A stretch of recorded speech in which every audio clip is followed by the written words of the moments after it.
Good morning, student. Today we are discussing electrophoresis part 4, where I will discuss polyacrylamide gel electrophoresis and SDS page polyacrylamide gel electrophoresis. To understand the process, first we need to understand what is polyacrylamide gel electrophoresis.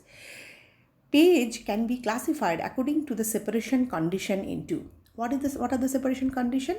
We can run a page which is we call native page.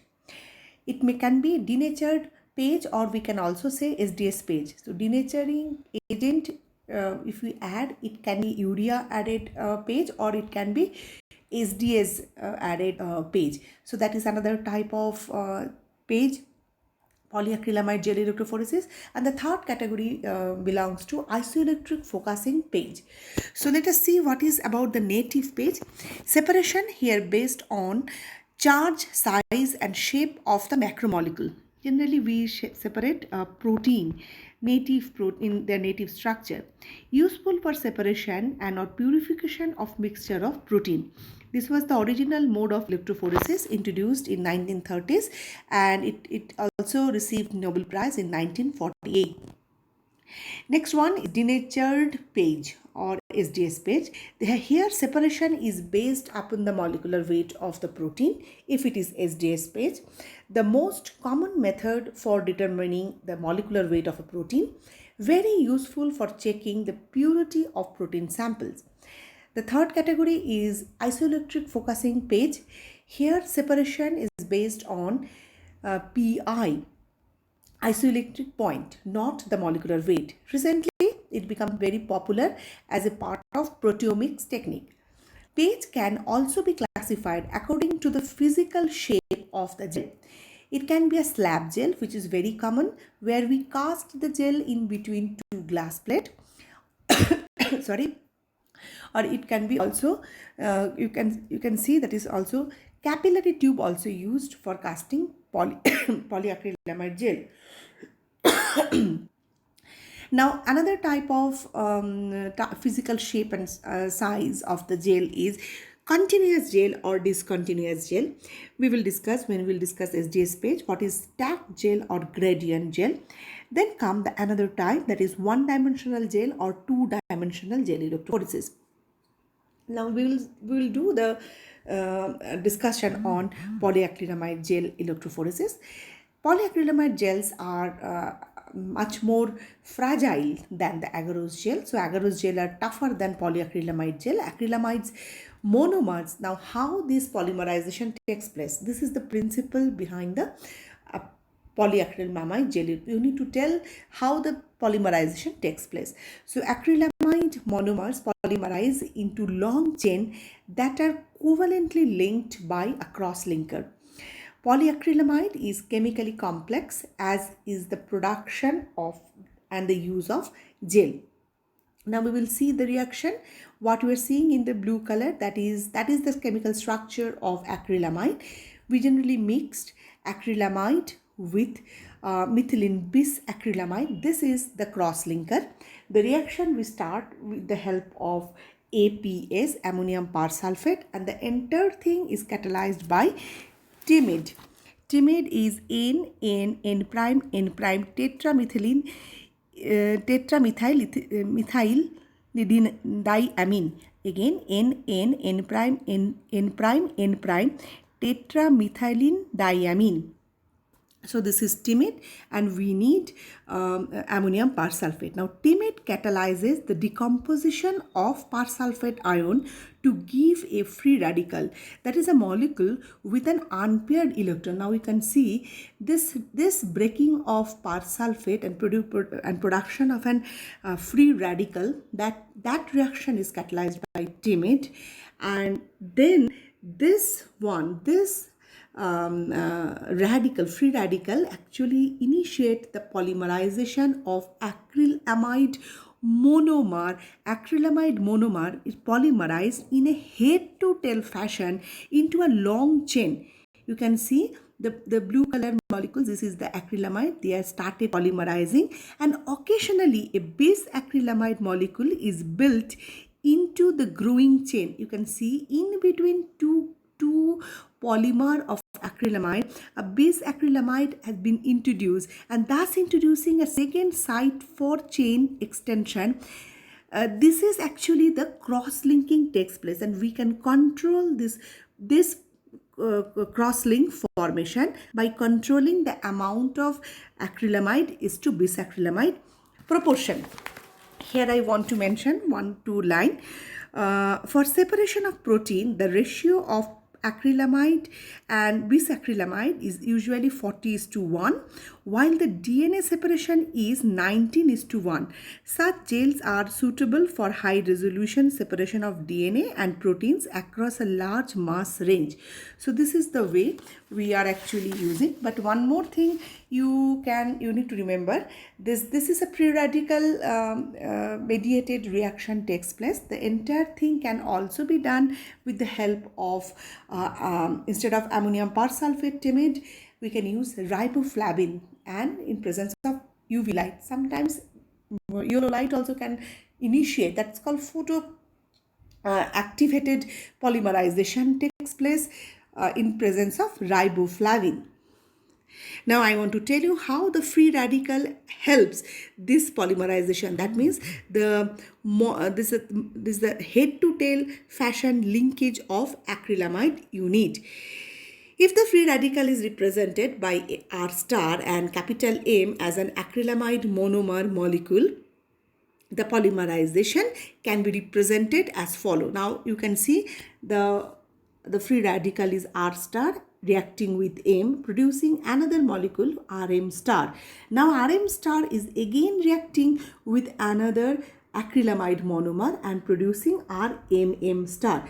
Take this RMM star, it will again react. That's a continuous chain formation takes place, and in between a bisacrylamide inserted and initiate cross-linking.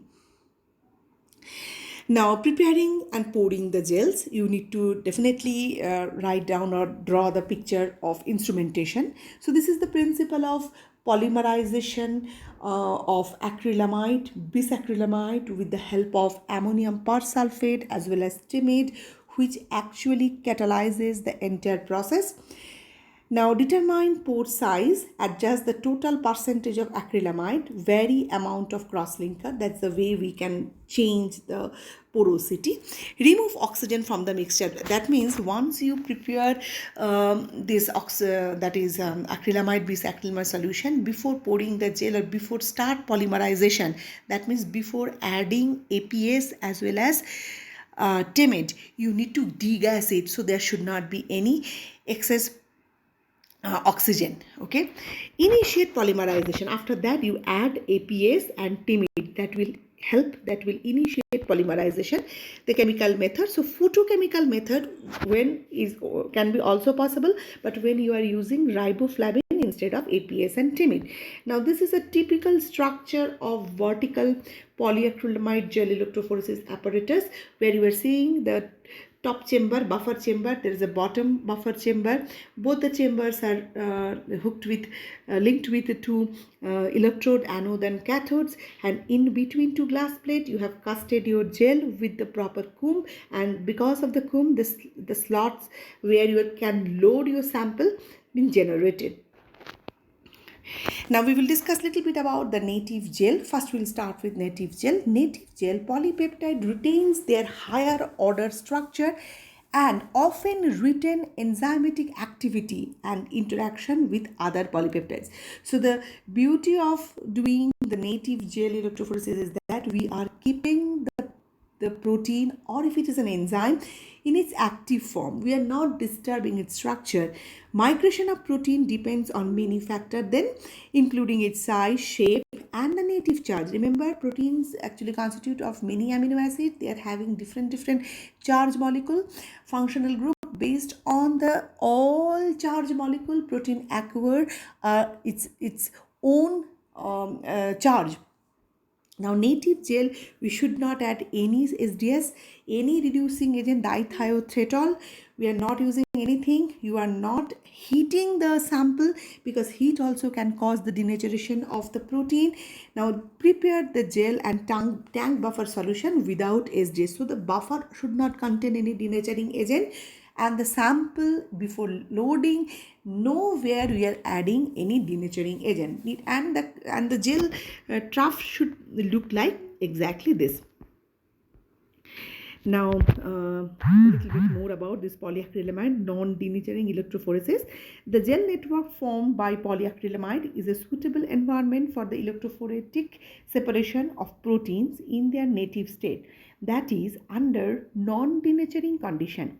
In such conditions, protein is regarded as being in its intact, fully active form with the correct secondary, tertiary, and quaternary structure. That is our goal. It separates on the basis of intrinsic charge of amino acid side chains and other groups located on the protein surface. Since the precise number and the strength of positive and negative charge will vary from protein to protein, each will have a characteristic mobility in a non-denaturing system determined by a combination of these charges together with physical characteristic of the protein such as its mass and shape. So all the factors here playing a role. Now here we see once you finish run, then you need to stain the gel with some staining reagent. Here we are using Kumasi blue. Now this staining also, there is some process. First you need to take out the gel from the slab, in between two glass plate, and put it in a tray. Then you need to wash with water to remove any debris are there or something. Then you need to add acid or alcohol wash to condition or fix the gel to limit diffusion of protein bands from the matrix. So this is a very, very important step. You need to fix the band. Now once you finish the fixing, third step is the washing. Then again you need to wash. So excess fixing reagent should not be there. Then you add the staining solution. It depends on what kind of staining you would like to do. So then after staining also destaining solution, so that there should not be anywhere excess stain. So this is a typical structure how the protein looks like. So when we are discussing about the native gel electrophoresis, then we need to know something more, that is what is called a zymogram and what is the activity staining. So activity stained non-denaturing gels are called zymogram. So let us discuss in details. Many enzyme activities are expressed as isoenzyme, and there is often a characteristic pattern of expression in different tissues, individual population, or in samples taken at different stages of development. This may be used to characterize cell types, tissue, individual, and population on the basis of isoenzyme expression. Basically, we are talking about the native gel where we are keeping the protein intact, the secondary, tertiary structures are intact, and if the protein is an enzyme, so if it is having isoenzymes, so the activity also should be retained in a proper condition. So now the activity also differ from individual to individual, cell type, tissue type, from where you are separating, even the population to population also, or in the developmental stage it may vary. So that also you can study here. Activity staining. Since proteins are separated by non-denaturing electrophoresis in their native form, they generally retain biological activity. That's the main goal of doing native page. In the particular case of enzyme, catalytic activity can be used as a specific stain for the enzyme in a process called activity staining. Now, you think the protein is an enzyme and catalytic activity is retained after electrophoresis. Now, you can assay the activity by using a substrate which is soaked in a filter paper and put it there and give some coloring reagent. If the color change, you can detect the activity of the given separated enzyme. The location of the protein in the gel can be visualized by observation of the insoluble and therefore precipitated product. That's what I was telling. You have the enzyme which is separated. You give the substrate soaked in a filter paper. If enzyme substrate react, they will give the product. And if the product it is insoluble, you can get it in the filter paper also. If you can do in a petri plate, I mean a 96 well plate, you can determine there also. Since a single enzyme may go through many thousand of catalytic cycle in a few minutes, very tiny amount of enzyme can be visualized in this way. One of the important experiment people is to do, that is MTT assay, which is actually doing in order to study the cells viability. If the cells are viable, generally they show some of the enzymatic activity. Dehydrogenase is oxidoreductase class of enzyme. So NADH would be oxidize NAD. So you can, and the product will be reduction takes place. So this is by showing this color change. The MTT is a yellow, orangish yellow color. Now if this enzyme, the enzyme is only produced by the cell. So if the enzyme is produced and if the color change after reduction, you will get a blue color compound. So that means the cell is viable and producing this enzyme. With the help of this enzyme only, the MTT is changed and reduced to these two products, which are having an intramolecular hydrogen bonding and giving a different color. And you can measure the color. You can measure by measuring, you can predict the activity also of this enzyme. Activity staining for dehydrogenase.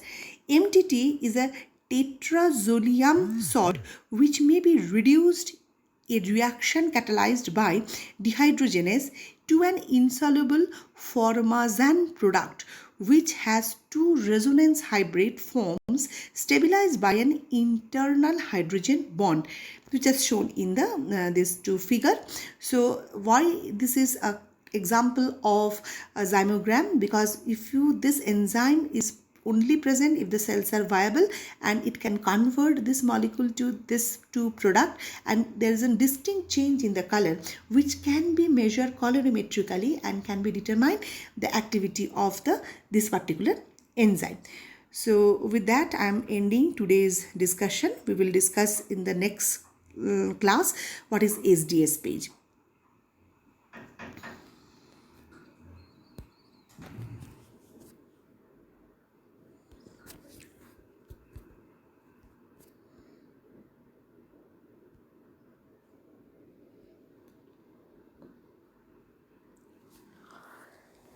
Good afternoon, student. Today again we are going to discuss about the electrophoretic techniques. Our topic is today